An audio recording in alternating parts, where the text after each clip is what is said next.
Futebol na pandemia. Thiago Cortes. Fala, galera do nosso blog Futebol na Pandemia. Estamos aqui para mais um bate-papo especial aqui no nosso podcast esportivo, comentando um pouco, falando sobre esse tema que a gente vive atualmente no nosso país, a maior crise sanitária dos últimos 100 anos. E hoje eu tenho a honra de receber ele, um grande amigo que eu fiz ao longo da vida, atualmente educador físico e personal trainer, Felipe Vanderlei, diretamente lá de Brasília. E já vou passar a bola para ele para dar as primeiras palavras. Só queria te agradecer, Felipe. Uma honra te tê-lo aqui. Muito obrigado aí por ter aceitado o nosso convite. Fala, Thiago, meu amigo. A honra é toda minha, né?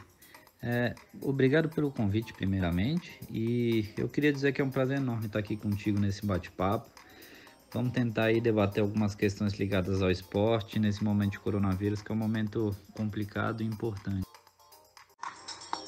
E de cara já vou devolvendo a bola para você, Felipe, te perguntando qual a sua opinião sobre essa volta do futebol aí durante essa pandemia que o país vive.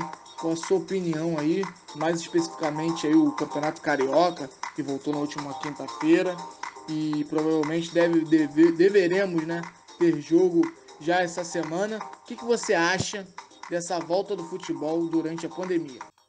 Polêmico esse, né, Thiago? Mas vamos lá. Na realidade, o futebol no Brasil hoje tem se misturado bastante com essa questão de política, né? No sentido de que você tem dois lados, um defende a liberação das atividades no país e o outro vai defender mais o isolamento, né? Nesse cenário, o futebol, como qualquer outra atividade, também sofre influência negativa por conta do isolamento, né? E a questão da desaceleração da economia, por exemplo, e tudo mais, tudo isso influencia. O ponto-chave para mim, a grosso modo falando, é que o futebol, no seu centro, por conta do poder econômico dos clubes, tem condição, de certa forma, de criar uma bolha ali e diminuir os impactos do vírus, nesse contexto, né? Contexto do futebol que a gente está falando. Então, se existe um processo de flexibilização, liberação de várias atividades, eu não vejo exatamente um problema na liberação do futebol, desde que, claro, cumprindo os protocolos de segurança e de saúde. E óbvio que a gente tem toda uma discussão social que transcende o futebol, e essa discussão acaba sendo meio complicada, né? Porque o assunto vai se aprofundando e tudo mais, e acho que isso a gente pode abordar em um outro momento. E conversando um pouco mais sobre a sua área, Felipe, queria saber de você, como educador físico e personal trainer, o que você acha que pode acontecer com os jogadores de futebol. A gente vê aí algumas partidas na Europa, os jogadores um pouco lentos, voltando após 3 meses parado. O que os preparadores físicos podem estar fazendo aí aqui nos clubes brasileiros e qual será a metodologia deles para implantar aos poucos essa volta aí ao futebol depois de tanto tempo parado? Nesse sentido, a gente tem que pensar que o momento, de forma geral, é totalmente diferente, né? Foi um período muito grande de inatividade por parte dos jogadores e por mais que eles estivessem treinando por conta própria, o ritmo de jogo, a intensidade, tudo mais que é relacionado ao futebol foram bem prejudicados.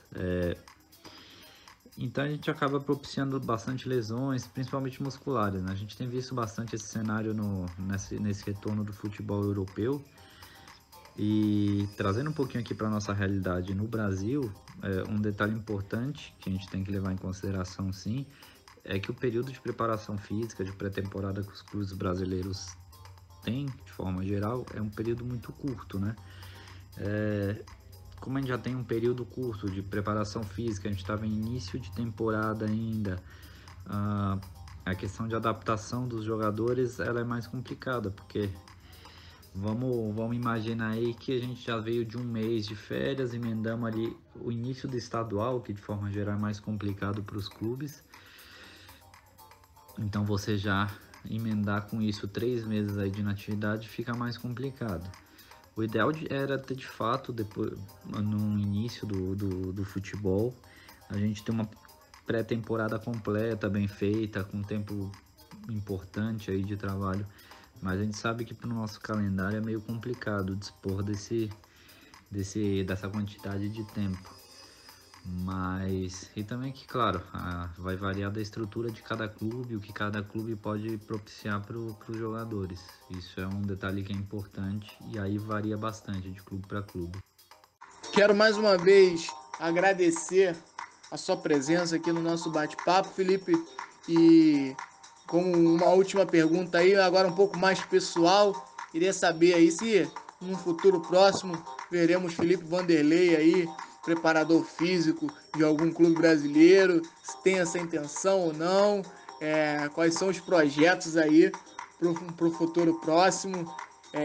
Fala aqui com a galera do blog aqui, para te conhecer um pouco mais, né, Felipe? Então, queria aí estar te perguntando sobre esses projetos aí futuros na sua carreira. Eu que agradeço, meu amigo, eu que agradeço esse convite, espero ter contribuído de alguma forma aí com ideias e que toda essa loucura que a gente está passando hoje acabe em breve. Eu pessoalmente eu posso estar te dizendo que, como amante do futebol, eu sou apaixonado pelo esporte, tenho essa intenção de estar me inserindo aí no futebol, eu tenho procurado me preparar para isso, quem sabe em breve eu posso estar tendo uma oportunidade aí nessa área do futebol. Thiago Cortes. Futebol na pandemia.